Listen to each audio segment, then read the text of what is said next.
So just close your eyes and get very, very gentle with yourself,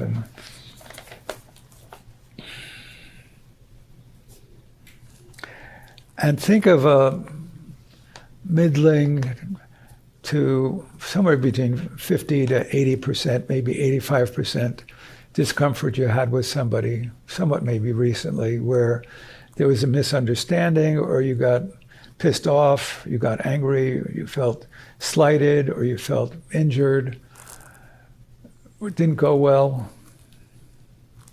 Especially someplace where maybe you felt like fighting or freezing or fleeing or fawning, or you just felt like you're really stuck in an old pattern. You know, this person just didn't see me, and they're really, and where you find yourself taking the other person's moral inventory. And can you just, acknowledge it, and notice if you start feeling some voices of like, I shouldn't have been there, I shouldn't have felt that, or I'm overreacting. See if you can put those voices to the side and just acknowledge, I really got pissed off, or I got really frightened, or I really got angry, or I really got upset, or I really had to run, or I really froze, or I really felt I had to plead. Just acknowledge without judgment, if possible, where you were to begin with. And any judgments that are arising, could you gently just ask them to go to the side? You notice, I'm judging myself. I'll put that to the side. And with a lot of tenderness and a lot of compassion for yourself, can you see if there's some hurt that was underneath that reactivity, underneath the fighting, underneath the fleeing, underneath the overeating, underneath the watching the TV, underneath the drinking, underneath the overworking?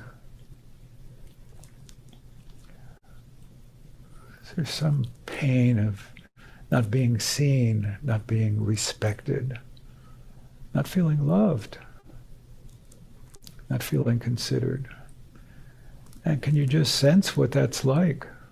It's a very tender, tender, tender, vulnerable part of who you are. And can kind of your mindful, caring, compassionate core offer love and compassion to this tender part of you. This part of you is worthy of love. Part of you is worthy of being seen. This part of you is deserving of respect, care. And you, from your deep, natural, innate, compassionate core, can offer that to yourself. Holding your own self in awareness with a wisdom of appreciating your own pain, your own vulnerability, your own worthiness of being considered, your own lovability, your innate lovability. Because you have within you an innate, knowing, compassionate, kind core. And if at any point it doesn't seem to be coming, can you just notice that with evenness, with equanimity, and appreciate that there's some obstruction to that kind of caring coming into your life? That's fine. We just may have some obstruction to caring for ourselves. It may have some deep roots. We need some exploration ultimately. But it's okay. We can notice the obstructions to caring for ourselves.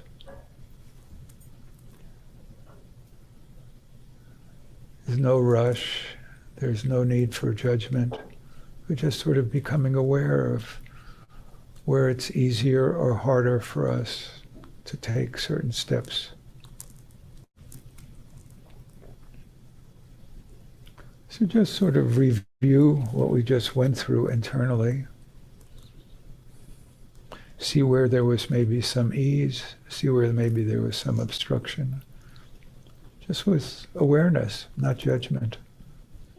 If there's judgment, just notice the judgment and the tendency to judge. And then slowly, slowly, just bring yourself back to this space.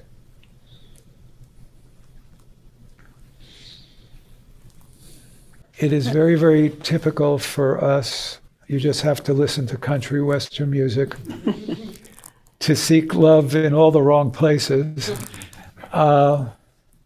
We are externally oriented. We grew up externally oriented. It's lovely to be in positive, loving relationships. It's important.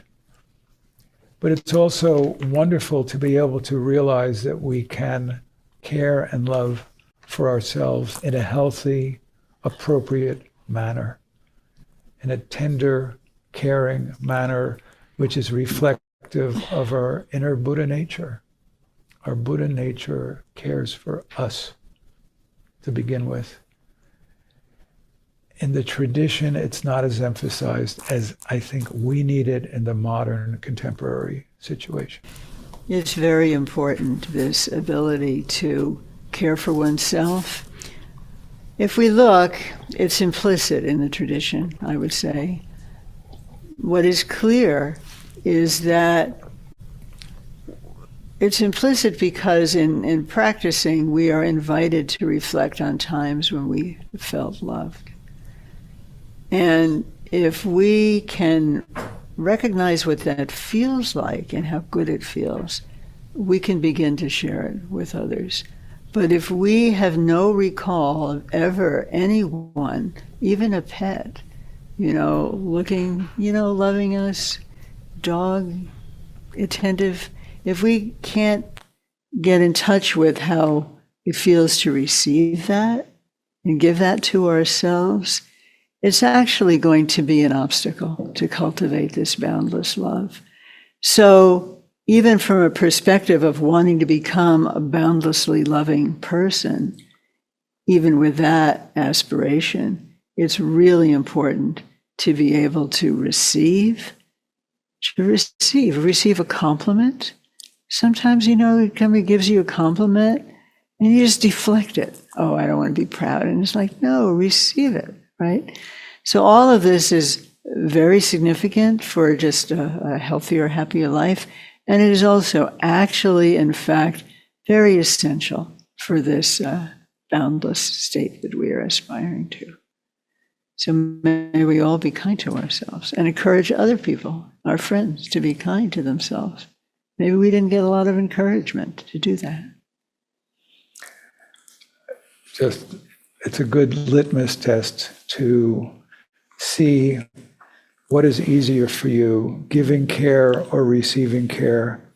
And I'll tell you, we've run this litmus test with most of our students, and most people who are drawn to Buddhism are terrific caregivers and shitty care receivers. And so learning how to actually take in care, for one thing, means dropping control. One of the things that we do learn in response to certain difficulties in childhood is over control, and receiving means dropping control. And it's really a gift to learn how to relax enough to take in our innate capacity for compassion and care that we all have already. It may not come easily, but we all have an innate capacity to love and care for ourselves.